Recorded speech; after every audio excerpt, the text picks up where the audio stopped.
y Jesús Imán. Buenas noches, bienvenidos. Y ahora a Jesús le damos la bienvenida. Muy bien.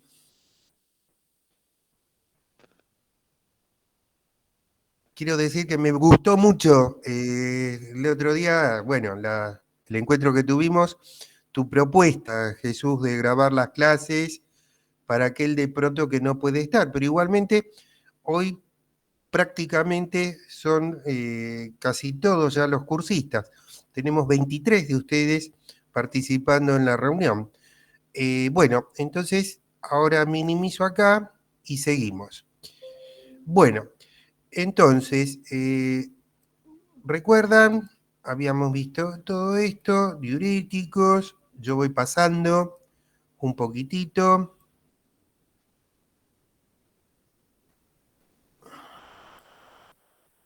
Vamos pasando, habíamos visto las características de los diuréticos, inhibidores de la enzima convertidora. Trabajamos también el tema de los antagonistas del calcio.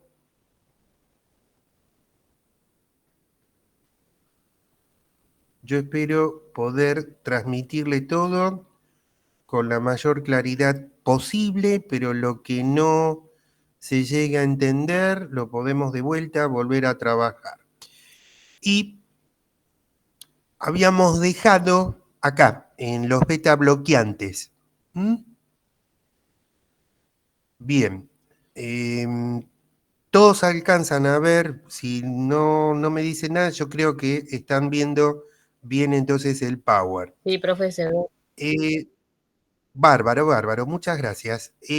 Bueno, entonces vamos despacito. Vamos ahora, algo en el último encuentro habíamos cerrado con el tema este de los beta bloqueantes, que les digo que es una medicación muy, muy utilizada en lo que es el expendio en las farmacias. Son medicamentos, podemos decir que si uno los tiene que prescribir, prácticamente son casi de primera línea, por ejemplo, en los casos de hipertensiones arteriales, leves o moderadas, y aún en las que pueden llegar a ser más severas, muchas veces se lo trabaja acompañado, por ejemplo, voy a hablar de medicación que hemos visto anteriormente, con diuréticos o aún con los bloqueantes del calcio. Entonces, o solos o acompañados por estos diferentes fármacos que les estuvimos viendo en clases anteriores, estos medicamentos son muy, muy utilizados. Los nombres comerciales, por ahí les digo alguno, pero que hay alguien que quiere ingresar a la reunión, pero yo voy hablando. Los nombres comerciales pueden llegar a ser el atenolol, ¿m? Por ejemplo. Hola, bienvenida Natalia y Ximena. Buenas noches. Bueno, buenas noches. Hoy no sé, pero podemos decir asistencia perfecta, salvo por ahí uno de ustedes, pero realmente buenísimo. Bien, este, bueno, entonces seguimos con el tema este de los beta bloqueantes. Por ejemplo, algunos nombres comerciales muy conocidos son, por ejemplo, comercialmente unos comprimidos que se llaman atenolol. Atenolol. Eh, Bien, y hay otros que tienen que ver con otras marcas como el Pindolol, beta bloqueantes que son más nuevos. Todo esto empezó con la historia de uno muy antiguo que es el propanolol. Bueno, más allá de los nombres comerciales, que insisto, son nombres que uno dice tipo de fantasía, o sea, realmente lo importante es el principio activo del medicamento. Este tipo de medicamentos que se llaman beta bloqueantes son antagonistas competitivos, cardioselectivos beta 1 y no selectivos beta 1 y beta 2. Ahora les voy a explicar un poquito qué quiere decir esto. Este tipo de medicamentos, para poder explicar su modo de acción, o sea, en otras palabras, al dar el medicamento, qué efectos tienen, por ejemplo, por qué pueden llegar a reducir la tensión arterial. Esto es lo que trato ahora de explicarlo de la forma más sencilla posible. Entonces dice ahí, vamos a ir analizando las frases de este Bauer. Antagonistas competitivos. Antagonistas competitivos quiere decir que estos medicamentos, una vez administrados y cumpliendo, vieron las fases de la farmacocinética, su sitio de acción, que es lo que en farmacología se lo llama también biofase, va a ser predominantemente sobre los receptores llamados receptores beta. ¿Qué son estos receptores beta? ¿A qué hace referencia cuando uno habla de receptores beta? Receptores beta son receptores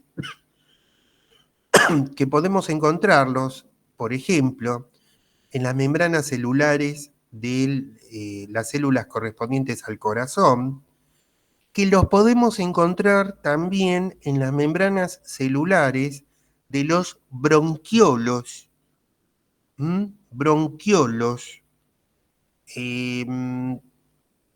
Yo por ahí les quiero recordar, porque bueno, no vimos, ustedes conmigo no vieron específicamente el tema de respiratorio, pero para poder entender beta bloqueantes, hago lo que se llama una lateralidad. Cuando vos hablas del bronquiolo respiratorio, estás haciendo referencia a la vía aérea intrapulmonar, o sea, la que está en el interior de los pulmones. Ustedes recordarán que en conjunto forman lo que se llama un árbol bronquial, o sea, por las ramificaciones internas que tienen. Bueno, el bronquiolo, por supuesto, la palabra uno pensaría lo siguiente, debe ser un bronquio de un diámetro pequeño, por eso tiene el nombre ese de bronquiolo. Y efectivamente, pero más allá de que sea algo más chiquitito que una vía aérea, por ejemplo, cuando decís bronquio, tiene algo que no tiene el resto del árbol bronquial. Ustedes saben que todo ese árbol bronquial se va dividiendo, dividiendo, hasta llegar a algún lugar que es el alvéolo. En el alvéolo es donde se va a producir la hematosis. Eso lo dejamos hoy. Pero volviendo al bronquiolo. El bronquiolo ese tiene algo muy especial. Esto es muy interesante para entender cómo actúan estos fármacos, pero también para poder entender en algún momento cuando vamos a ver todo lo que es la utilización de fármacos en problemas respiratorios, como puede ser el asma bronquial. El bronquiolo respiratorio tiene en su estructura, en sus paredes, interiormente una musculatura lisa, cosa que no lo ves en el bronquio más grande. Un musculito liso. ¿Qué quiere decir? No es un musculito que su control, para que se contraiga o se relaje, está regido por el sistema nervioso autónomo. O sea, el sistema nervioso neurovegetativo comúnmente dividido en sistema nervioso simpático y sistema nervioso parasimpático. ¿Qué quiere decir? Este musculito, cuando se contrae, cierra el bronquiolo. Bronco constricción. Cuando el musculito se relaja, abre al bronquiolo. Broncodilatación. Entonces, ¿por qué viene esta explicación? Porque vos encontrás receptores también de estos beta en las células del bronquiolo a nivel de ese musculito liso. ¿Sí? Es un musculito entonces que recibe la inervación del sistema nervioso neurovegetativo y para que ese sistema nervioso neurovegetativo pueda controlar la contracción o la relajación de ese musculito que va a determinar que el bronquiolo esté más cerrado o más abierto para el pasaje del aire, va a estar justamente el papel que van a tener las partes del sistema nervioso neurovegetativo va a ser el siguiente. El sistema nervioso simpático, a través de un neurotransmisor, que en este caso es la adrenalina, esta adrenalina interactúa con un receptor que está ubicado en la superficie celular, que es un receptor beta, y cuando la adrenalina se une a ese receptor beta, produce una relajación de ese músculo liso, o sea, una broncodilatación. Va a pasar más aire. ¿Estamos bien? Bueno, esos receptores beta reciben tradicionalmente el nombre de receptores beta 2. Beta 2.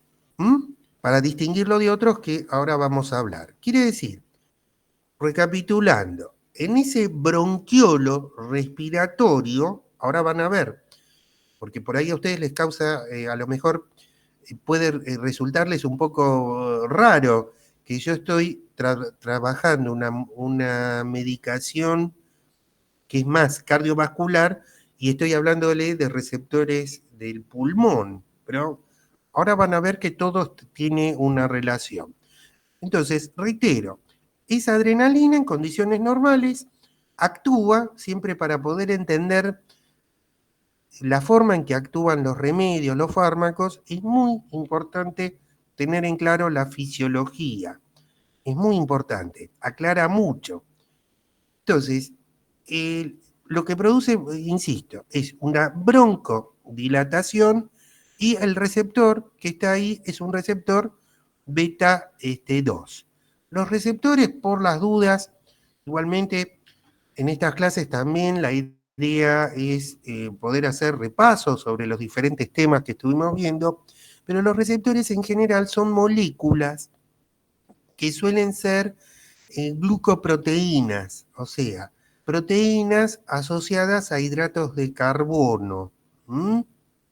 Eso, son esos receptores. Entonces, la adrenalina actúa sobre un receptor beta 2 y produce una relajación del músculo bronquial, una broncodilatación. Ahora, con este aspecto, pero ahora nos vamos al músculo cardíaco. En ese músculo cardíaco también hay receptores de tipo beta. ¿Dónde están esos receptores beta? Bueno, si ustedes por ahí recuerdan un poquitito el tema del corazón, que lo hemos repasado, algunas cosas y las patologías, ¿te acordás que dentro del corazón hay 4 cavidades? Nosotros en anatomía decimos cavidades, en fisiología decimos cámaras, o sea, que son las aurículas y los ventrículos. Aurícula derecha, aurícula izquierda, ventrículo derecho, ventrículo izquierdo. En fisiología, muchas veces en vez de decir cavidades, decimos cámara, porque cámara en fisiología significa una cavidad que está llena de un líquido o de una mezcla de gases. Bueno, pero más allá del término cámara o cavidad, estos receptores se ubican fundamentalmente a nivel de la aurícula derecha en su pared o cara superior, muy cerca de donde desemboca, ¿te acordás? La vena cava superior. O sea, ese sería el recuerdo anatómico. Entonces, ahí están esos receptores beta.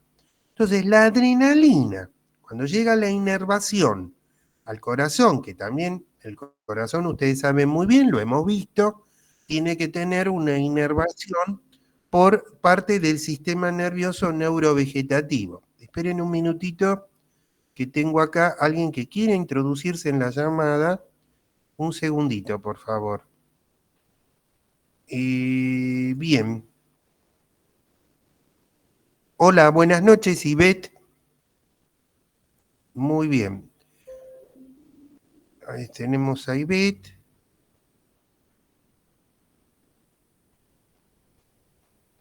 Ahí está. Entonces,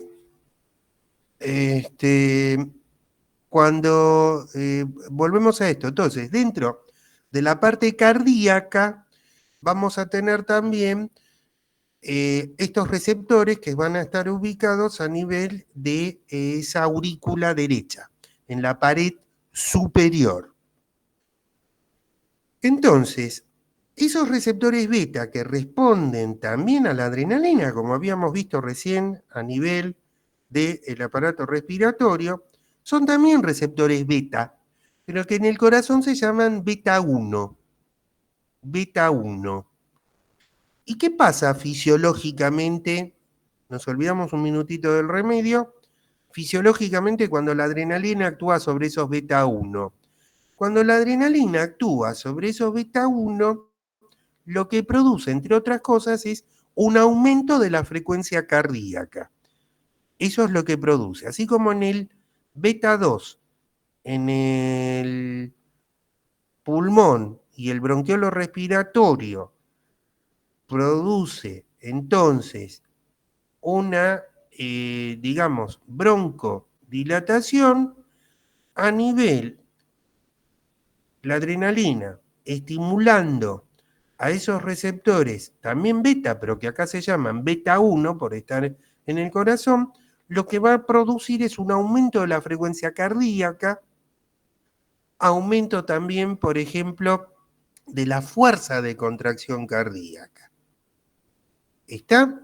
Entonces, síntesis, tenemos dentro de lo que es la adrenalina, yo no los quiero confundir con el neurovegetativo, con la parte de parasimpático, porque si bien todo actúa entre sí, me quiero centrar más para poder explicar mejor cómo actúan estos medicamentos beta bloqueantes. Entonces, en resumidas cuentas, nosotros fisiológicamente tenemos sistema nervioso simpático que produce esa adrenalina, por ejemplo, interactuando sobre el receptor beta 1 cardíaco en condiciones fisiológicas, lo que produce es un aumento de la frecuencia cardíaca. Y sobre los beta, que serían beta 2, que están ubicados, entre otros, hay también otros lugares, pero en una primera aproximación, a nivel del músculo liso bronquiolar, broncodilatación. Bien, estos serían los efectos fisiológicos. ¿Qué hacen los beta bloqueantes? Como les decía, son antagonistas competitivos. Antagonista significa que van a tratar de buscar hacer el efecto contrario a lo que nosotros fisiológicamente estamos marcando con la adrenalina. Por ejemplo, si la adrenalina va a producir en el corazón aumento de la frecuencia cardíaca, estos lo que tienen que hacer es bajar la frecuencia. Y si van a actuar sobre los receptores beta 2, o sea, los que están en ese músculo liso bronquiolar, si los van a tener una acción antagonista, quiere decir que si la adrenalina normalmente broncodilata, estos lo que tendrían que producir es una contracción, broncoconstricción. ¿Me explico? Eso quiere decir antagonista. Antagonista quiere decir acción contraria.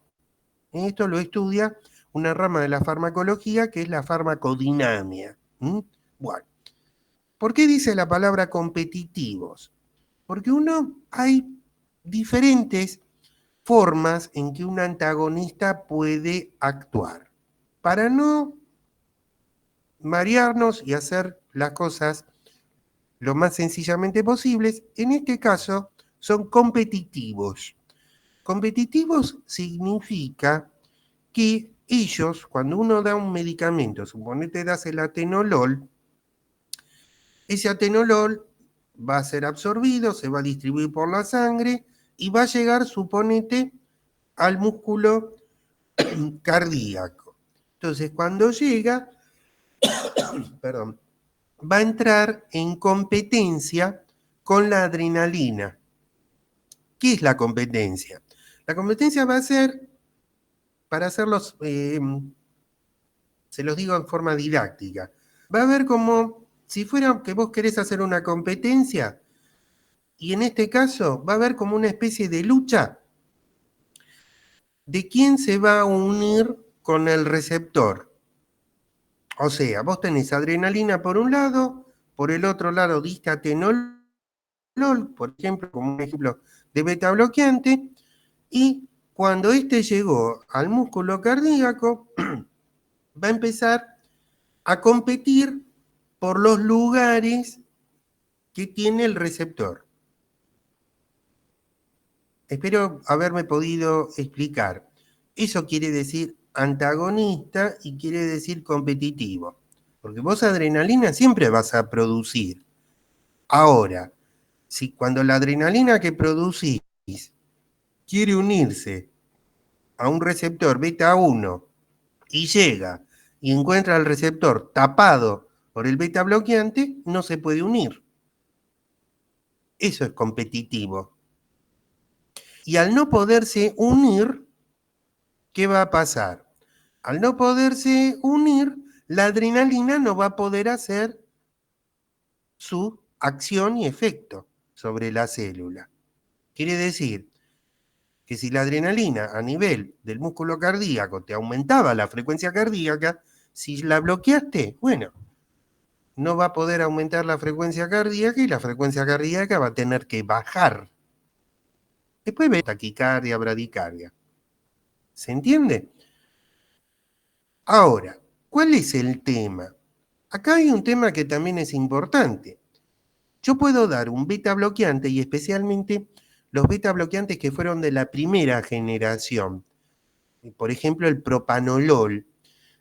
Estos beta bloqueantes, primera generación significa se descubre un medicamento con una determinada fórmula que vos probás y que permite ser utilizada en una determinada enfermedad y una vez que tenés una cierta bioseguridad se larga al mercado para comercializarlo. Pero después te das cuenta, como todo medicamento, que puede tener su RAM, o sea, sus reacciones adversas medicamentosas. ¿Qué es lo que pasa con estos beta bloqueantes? Lo que yo les explicaba al principio. Los primeros beta bloqueantes que se sacaron eran beta bloqueantes que te provocaban un antagonismo competitivo sobre ese receptor beta, pero no distinguían si era el beta 1 o era el beta 2.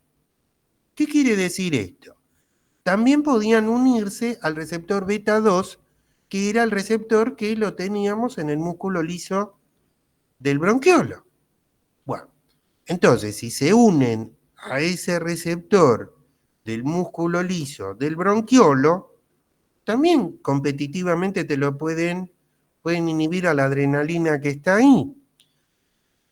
Y nos vamos a ver por ahí en problemas, porque uno por ahí lo quiere utilizar para problemas cardiovasculares, pero no para problemas que también te afecten la parte respiratoria. Fíjense lo que yo les decía. Una cosa es hablar de farmacología, otra cosa es hablar de terapéutica.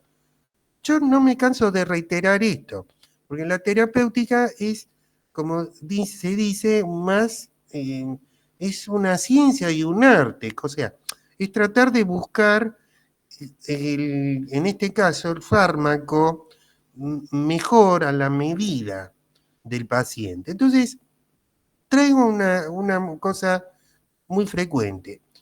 Vos podés tener una persona que sea hipertensa, pero que aparte a lo mejor sufre de asma bronquial o sufre, esto es por consecuencia del cigarrillo, de EPOC, de enfisema, de bronquitis crónica.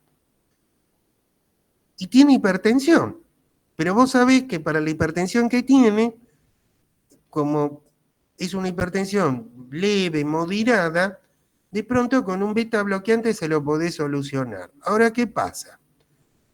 Si vos usás un beta bloqueante que no es lo que se llama, y ahí viene la otra palabrita que ustedes ven en el Power, cardioselectivo. ¿Qué quiere decir cardioselectivo? Es, dejando los beta bloqueantes esos que empezaron de primera generación, poder construir uno que solamente puede inhibir a los beta 1, a los de la parte cardíaca, que es lo que yo quiero solucionar. Porque si no es cardioselectivo, me actúa también sobre los beta 2. Entonces, si en una persona que tiene un problema respiratorio, encima le agregás un beta bloqueante que le bloquea esos receptores beta 2, le provocas más, le cerrás más el bronquiolo. ¿Me explico? Entonces, eso era entonces, en farmacología, lo que se buscó es que el beta bloqueante prácticamente trate de ser una molécula que solo selectivamente interactúe sobre esos receptores beta 1.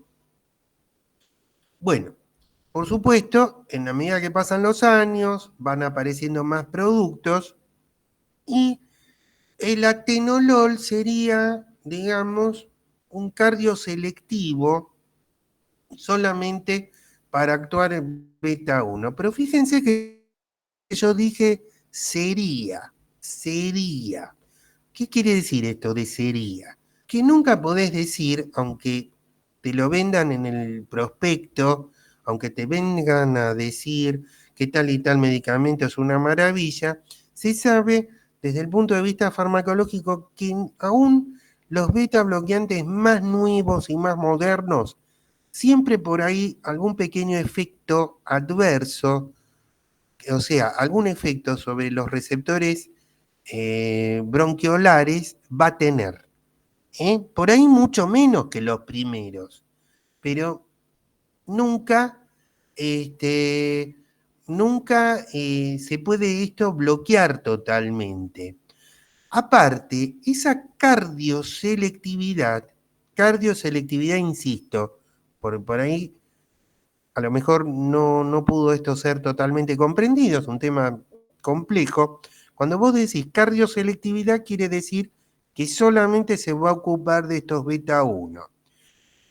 La cardioselectividad desaparece a dosis altas. Quiere decir que, por ejemplo, si vos el atenolol lo empezás a usar a dosis mayores o a dosis de 100 miligramos todos los días, normalmente una dosis estándar es entre 25 y 50 miligramos por día, entonces se notó que esa cardioselectividad puede llegar a desaparecer. Entonces, lo de la cardioselectividad, si bien es lo que se busca, no es totalmente, digamos, no se pudo totalmente lograr esto. Pero obviamente, siempre es muchísimo mejor utilizar un beta bloqueante más moderno que los primeros que salen. Pero, vieron que siempre hay un pero. Tener mucho cuidado, por eso hablo de terapéutica. Hacia qué paciente o qué antecedentes vos podés recabar dentro de la historia. Por eso, insisto, estar al frente de expender un medicamento del mostrador de una farmacia, bueno, tiene su complejidad. Hay que, por lo menos ustedes tienen que tener una idea de este manejo. Y por otro lado, bueno, si llegás a tener un paciente que tiene, por ejemplo, la hipertensión, pero tiene un problema respiratorio, asma, EPOC, o tiene un problema también de diabetes, más adelante estoy hablando de la diabetes mellitus, la diabetes por aumento de la glucosa en sangre,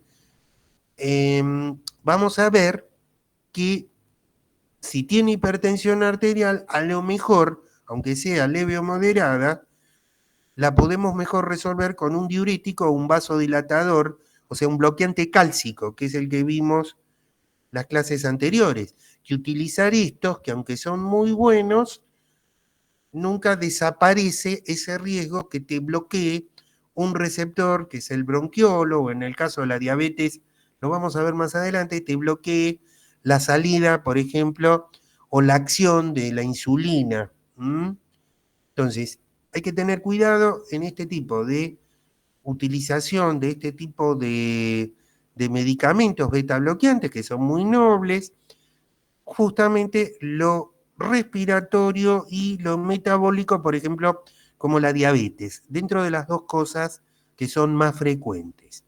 Bueno, siguiendo esto, aún cuando todos los bloqueantes beta inducen a una hipotensión arterial en pacientes con hipertensión, no producen, ahora les explico, hipotensión ortostática debido a que la función de los receptores alfa sobre la vasculatura se mantiene intacta.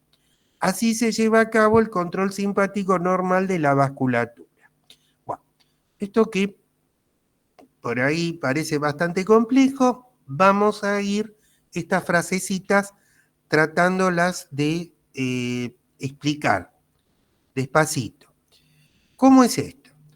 Ahí dice, aun cuando todos los bloqueantes beta inducen una hipotensión arterial, vamos entonces, para poder entender esto, tenemos necesariamente que volver a la fisiología. Entonces, volvemos a recordar la fórmula de tensión arterial.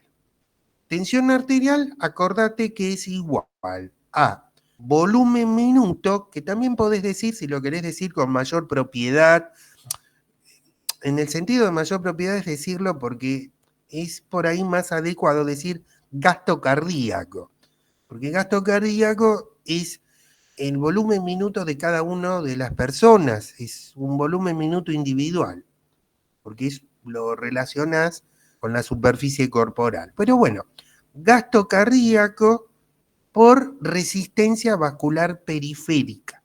Resistencia vascular periférica. Entonces, ¿qué es lo que hacen estos beta bloqueantes? Estos beta bloqueantes, y especialmente me estoy refiriendo a su acción sobre el beta 1, son beta bloqueantes que van a interactuar sobre el músculo cardíaco y fundamentalmente al bloquear la adrenalina, uno de los efectos quizás de pronto más importantes es reducir la frecuencia cardíaca. Entonces, ¿esto qué tiene que ver con la hipertensión arterial? Bueno, si vos la fórmula gasto cardíaco, o si querés volumen minuto, por resistencia vascular periférica, la desglosás y recordamos de qué depende el volumen minuto, les recuerdo que es una fórmula que depende del descarga sistólica o volumen sistólico por frecuencia cardíaca. Si vos bajás la frecuencia cardíaca, que sería la acción primaria de un beta bloqueante beta 1, por anular a la adrenalina, vos lo que estás bajando es también el gasto cardíaco. Espero que me hayan podido entender. O sea, reitero, si volumen minuto o gasto cardíaco, yo lo uso como sinónimos, es volumen sistólico por frecuencia cardíaca, yo si bloqueo la frecuencia cardíaca, voy a tener entonces un menor volumen minuto.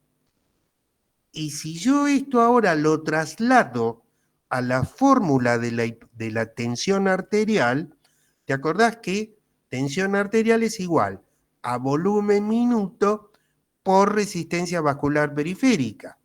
Si yo reduzco ese volumen minuto gasto cardíaco, bajo la tensión arterial.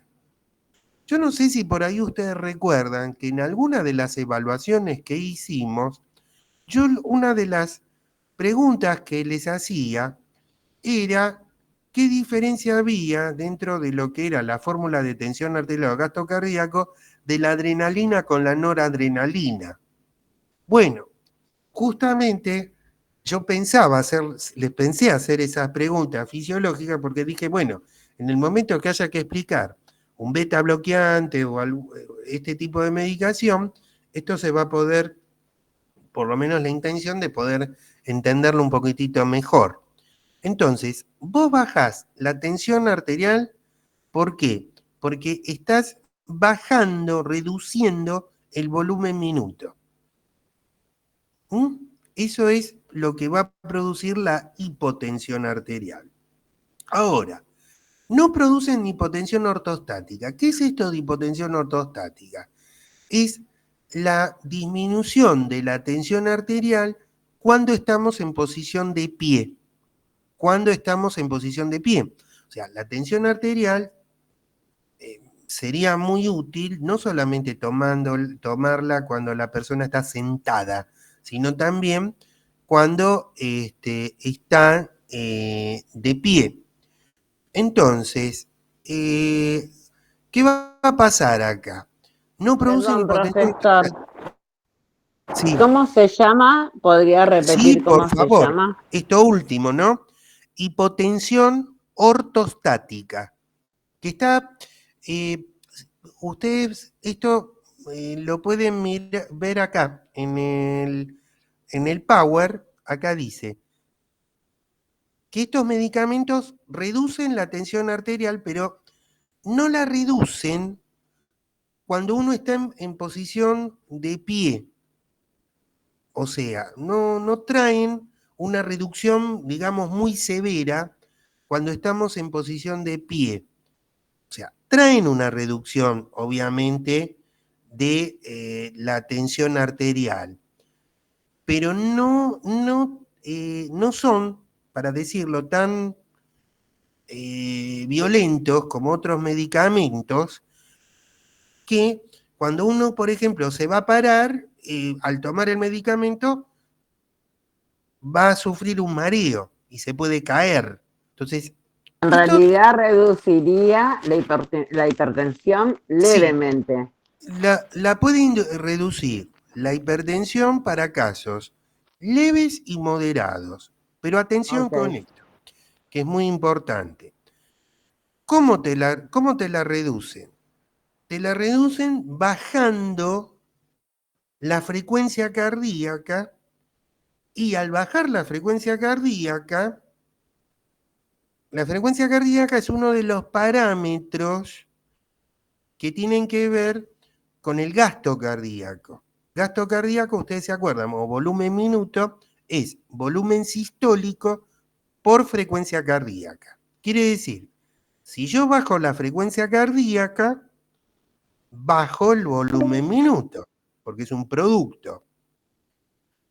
Ahora bien, ¿esto qué tiene que ver con la...? Ejemplo, ¿Cómo? en este caso, ¿qué haría? Claro. O sea, no reduciría de golpe de la forma en que produciría mareos. Exacto, que es cuando uno está parado. Eso es Ok. ortostático. Ortostático significa la hipotensión, en este caso la reducción, bastante importante cuando uno está parado. Esto es interesante porque evidentemente te reduce la tensión arterial, pero no te trae grandes problemas para tus actividades diarias. Por eso también, Ok. por eso también, Por yo eso me insisto, interesaba que lo explicara, porque sí, sí, claro, ahora lo entiendo. claro, el tema es el siguiente, eso es terapéutica también, porque vos tenés que pensar, uno tiene que tratar de pensar en todas, que está bien, puede tener hipertensión arterial, uno lo medica, pero la persona tiene que seguir de pronto haciendo sus actividades diarias. ¿De qué manera lo jorobamos menos con el medicamento? Digo jorobar para que se entienda. ¿Está? Entonces, insisto en eso. Baja la, como le decía, la frecuencia cardíaca, menos gasto cardíaco. Entonces, si yo tengo menos gasto cardíaco, bajo la tensión arterial, porque tensión arterial es igual a volumen minuto o gasto cardíaco por resistencia vascular periférica. ¿Se entiende? Entonces, yo bajo de esa forma. Pero estos beta bloqueantes no producen en forma severa una hipotensión ortostática, o sea, no te bajan tanto la presión cuando vos estás parado haciendo tus actividades de la vida diaria. ¿Por qué no lo hacen? Porque cuando uno está parado, la regulación de la tensión arterial depende más de la resistencia vascular periférica. Depende también del gasto cardíaco.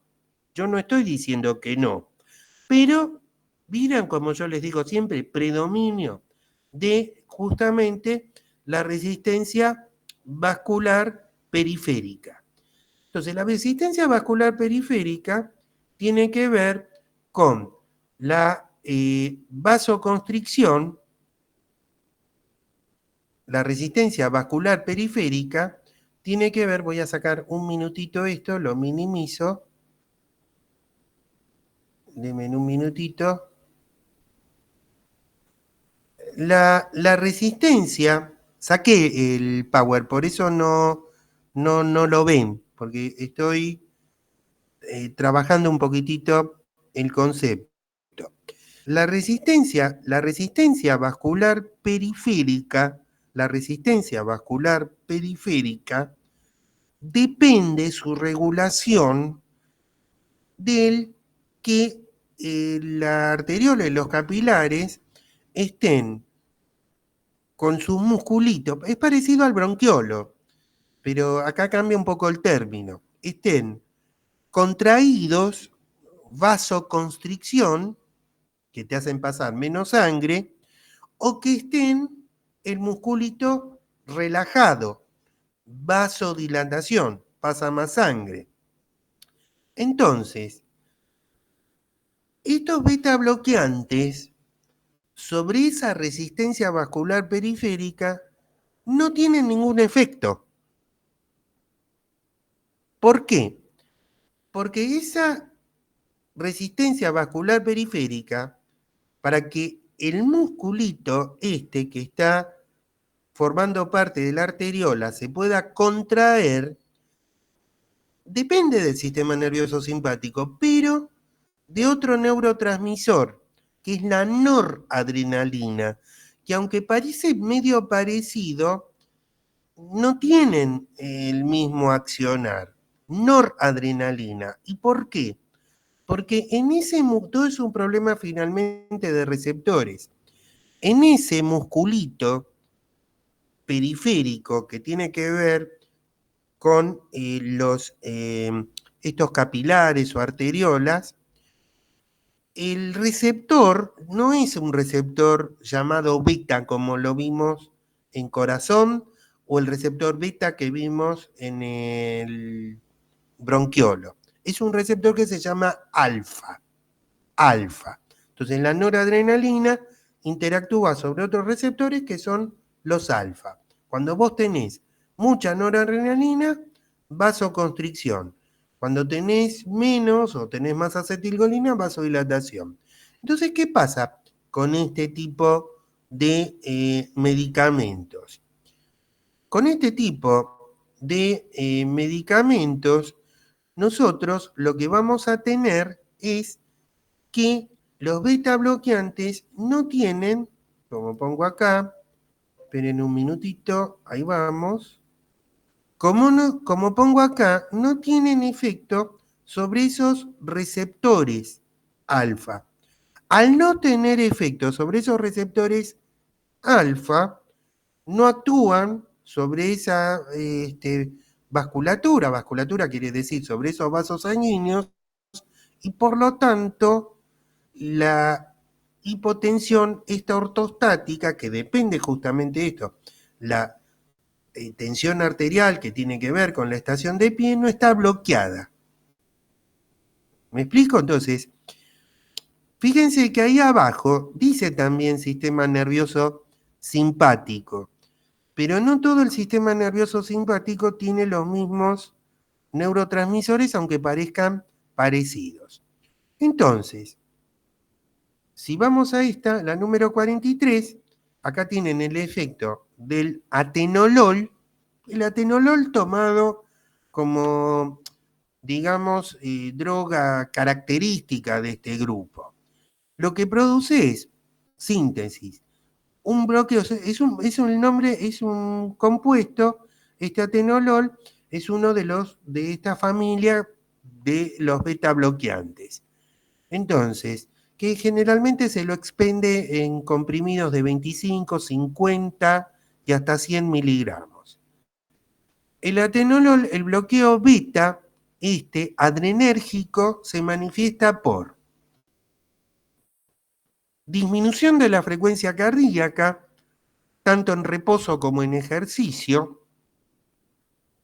Esto, bueno, digan que no es un tema nuestro, pero por ejemplo, en deporte, este es un efecto que se lo usa en ciertas disciplinas deportivas para utilizar el mejoramiento del rendimiento, pero que es ilegal, es doping.